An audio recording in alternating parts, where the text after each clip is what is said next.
Now, the United Nations Sustainable Development Goals need a global rescue plan. Secretary General Antonio Guterres warned at the opening of the UNGA in New York. Right. Now, on the first day of the UNGA event on Monday, world leaders adopted a landmark political declaration to accelerate action on implementing the 17 Sustainable Development Goals that have regressed below the 2015 baseline when they were first announced.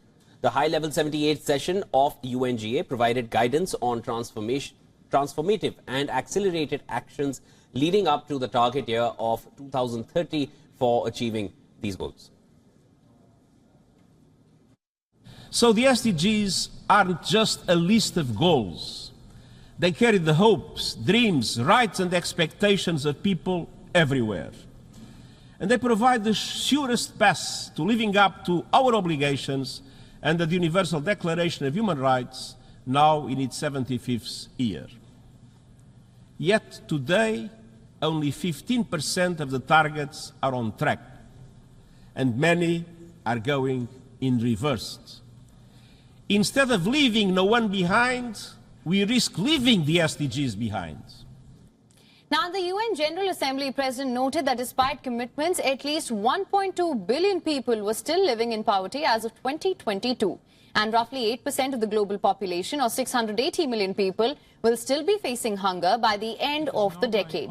And the international community cannot accept these numbers. First, we must take action on hunger. In our world of plenty, hunger is a shocking stain on humanity and an epic human rights violation. It is an indictment of every one of us that millions of people are starving in this day and age. The UNGA president further called for changing the business model of multilateral development banks to offer private finance at more affordable rates and endorsed reform of the international finance architecture, which he has labeled outdated, dysfunctional and unfair. Now, UN Secretary General also emphasized on the importance of digitization and education. Right. He said that too many children and young people are victims of poor quality education.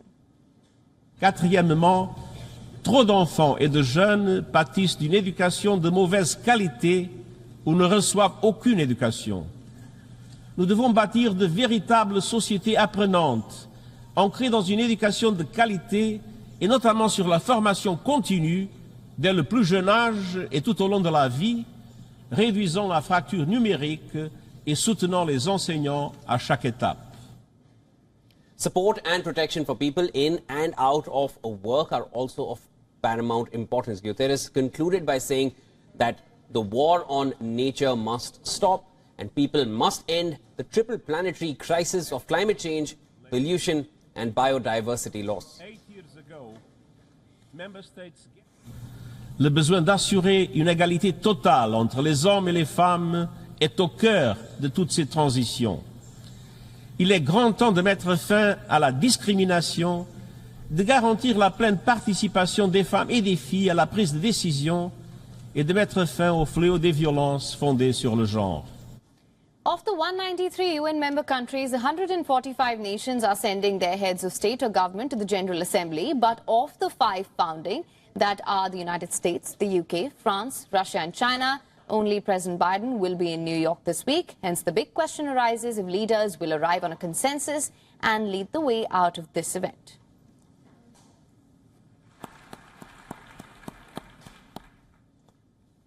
Now, for more on this, we earlier spoke to our correspondent Susan Tehrani from New York, who tells us what the mood on ground is and what is on the agenda. New York City has already braced itself for the usual craziness, chaos, and traffic that comes along with high-level week of the United Nations General Assembly every year. We are expecting across the city a plethora of off-diary events as institutions, think tanks, foundations, and non-profits vie for some face time with A-listers in town. But many believe that this year's UNGA may be more substantial than previous years.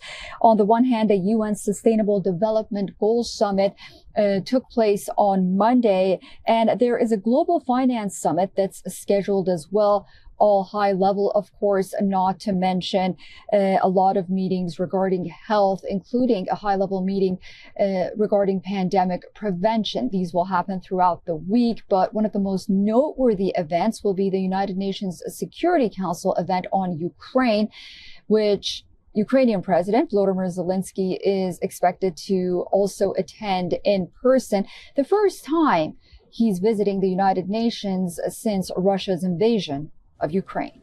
Susan also shares insights on some of the challenges the UN faces in terms of relevancy. As leaders convene here in New York at the UN General Assembly, there is chatter about the United Nations' legitimacy. After all, of the 5 permanent members of the UN Security Council, only the United States has sent its leader. Now, the U.S. believes that this will give President Biden the upper hand in making his case with the absence of leaders from China and Russia.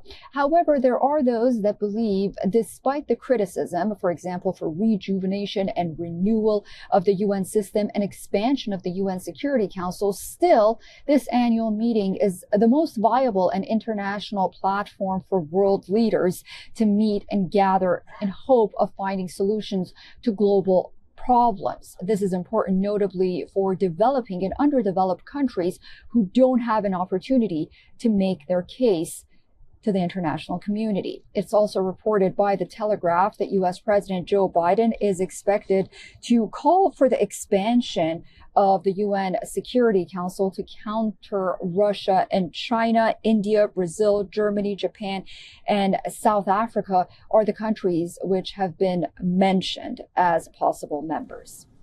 WION is now available in your country. Download the app now. Get all the news on the move.